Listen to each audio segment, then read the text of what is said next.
بسم اللہ الرحمن الرحیم۔ السلام علیکم ورحمۃ اللہ وبرکاتہ۔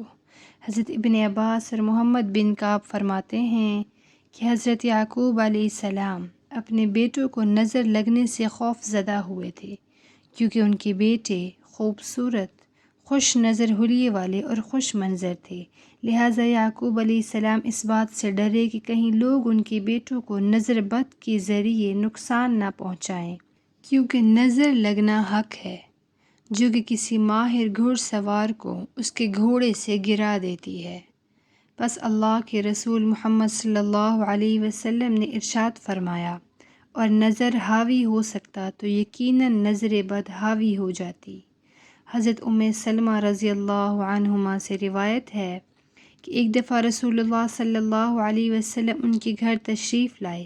ان کے پاس ایک بچی بھی تھی جس کے چہرے پر پیلاہٹ اور کمزوری تھی، تو رسول اللہ صلی اللہ علیہ وسلم نے ارشاد فرمایا، اس پر دم کرو، کیونکہ اس پر نظر کا اثر ہے۔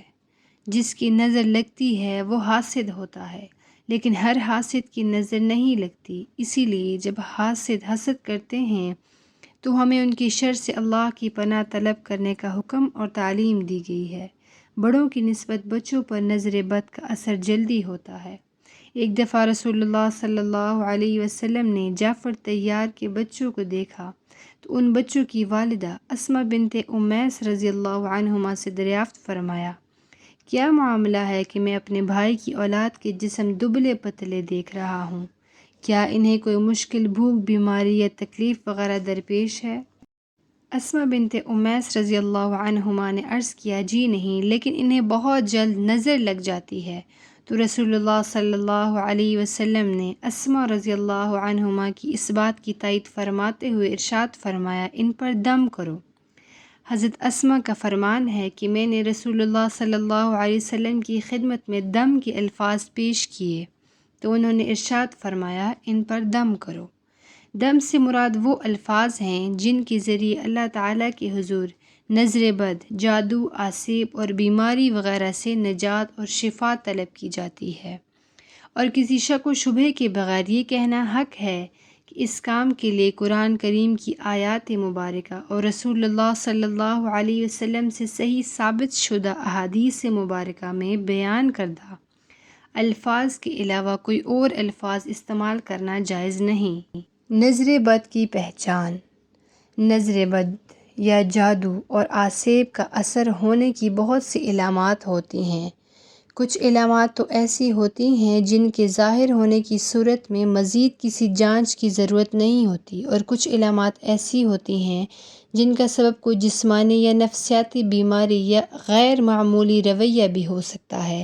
لہٰذا ہمیں اچھی طرح سے یہ سمجھ لینا چاہیے کہ کسی پر جسمانی مشکلات نمودار ہونے کی صورت میں اسے نظر بد کا شکار سمجھ لینے سے پہلے ضروری ہے کہ جسمانی طور پر اس کا طبی معائنہ کروایا جائے، اور کسی صحیح مستند نفسیاتی طبیب سے بھی اس کا معائنہ کروایا جائے، اور اگر ان دونوں اطراف سے اس میں کسی بیماری یا غیر معمولی حالت و کیفیت کا پتہ نہ چل سکے تو پھر نظر بد لگنے یا کسی جادو یا آسیب وغیرہ کے اثر ہونے کے بارے میں سوچنا چاہیے۔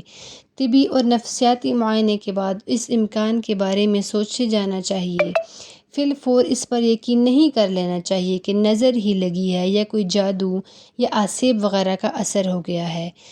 جب نظر بد، جادو یا آسیب امکان کا معلوم کرنا ہو تو اس کا بہترین اور تجربات سے ثابت شدہ طریقہ یہ ہے کہ جس شخص کے بارے میں ایسا کوئی شک ہو اس شخص پر قرآن کریم کی تلاوت کی جائے، ان آیات کی تلاوت جو صحیح عقیدے اور عمل والے علماء کے تجربات کے مطابق اور بلا شک و شبہ اللہ تعالیٰ کی مشیت سے ایسے معاملات میں علاج کی تاثیر رکھنے والی ہوتی ہے۔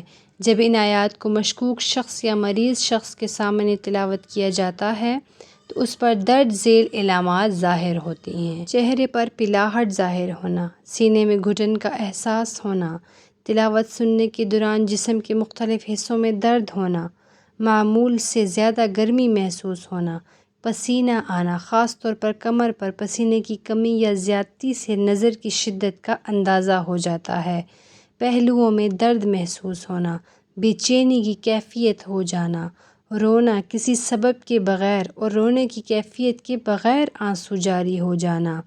کسی وقت یہ حالت پاس بیٹھے ہوئے لوگوں پر بھی ظاہر ہو جاتی ہے جو کہ علاج کی غرض سے نہیں بیٹھے ہوتے۔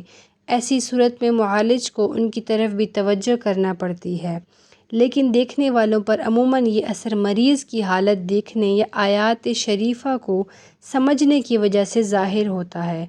اس سے یہ نہیں سمجھا جانا چاہیے کہ وہ لوگ بھی کسی نظر بد، جادو یا آسیب وغیرہ کا شکار ہیں۔ پہلوؤں کا پھڑکنا اور جسم کے مختلف حصوں کا بلا ارادہ خود بخود حرکت کرنا۔ پھڑکنے اور حرکت کی یہ کیفیت، رفتار اور انداز سے بھی علاج کرنے والوں کو نظر بد کی قوت کا اندازہ ہو جاتا ہے۔ دل ڈوبنے کی کیفیت وارد ہونا، پٹھوں کا اکڑنا، کھنچنا اور درد ہونا، نیند، نیم بے ہوشی اور بے حواسی محسوس ہونا اور کوئی بھی کام کرنے کی قدرت نہ پانا، پہلوؤں میں ٹھنڈک کا احساس ہونا، کسی طبی اور مادی سبب کے بغیر جسم پر نیلاہٹ اور سبزی مائل دھبوں کا ظاہر ہونا۔ نظر بد کا علاج۔ وہ دم جو جبرائیل علیہ السلام نے رسول اللہ صلی اللہ علیہ وسلم پر کیا، بسم اللہ ارفیک واللہ یشفیک من کل داء فیک من شر النفاثات فی العقد ومن شر حاسد اذا حسد، میں اللہ کے نام سے آپ پر دم کرتا ہوں اور اللہ ہی آپ کو شفا دے گا ہر ایک بیماری سے جو آپ میں ہے، اور گرہوں پر، گانٹھوں پر جادو اور ٹونے کر کر کے پھونکنے والیوں کے شر سے اور حسد کرنے والے کے شر سے جب وہ حسد کرتا ہے۔ اسے مریض پر 3 دفعہ پڑھا جائے۔ وہ دم جو رسول صلی اللہ علیہ وسلم ہر قسم کے مریضوں پر فرمایا کرتے تھے، اذهب البأس رب الناس واشف انت الشافی لا شفاء الا شفاؤک شفاء اللہ یغادر سقما۔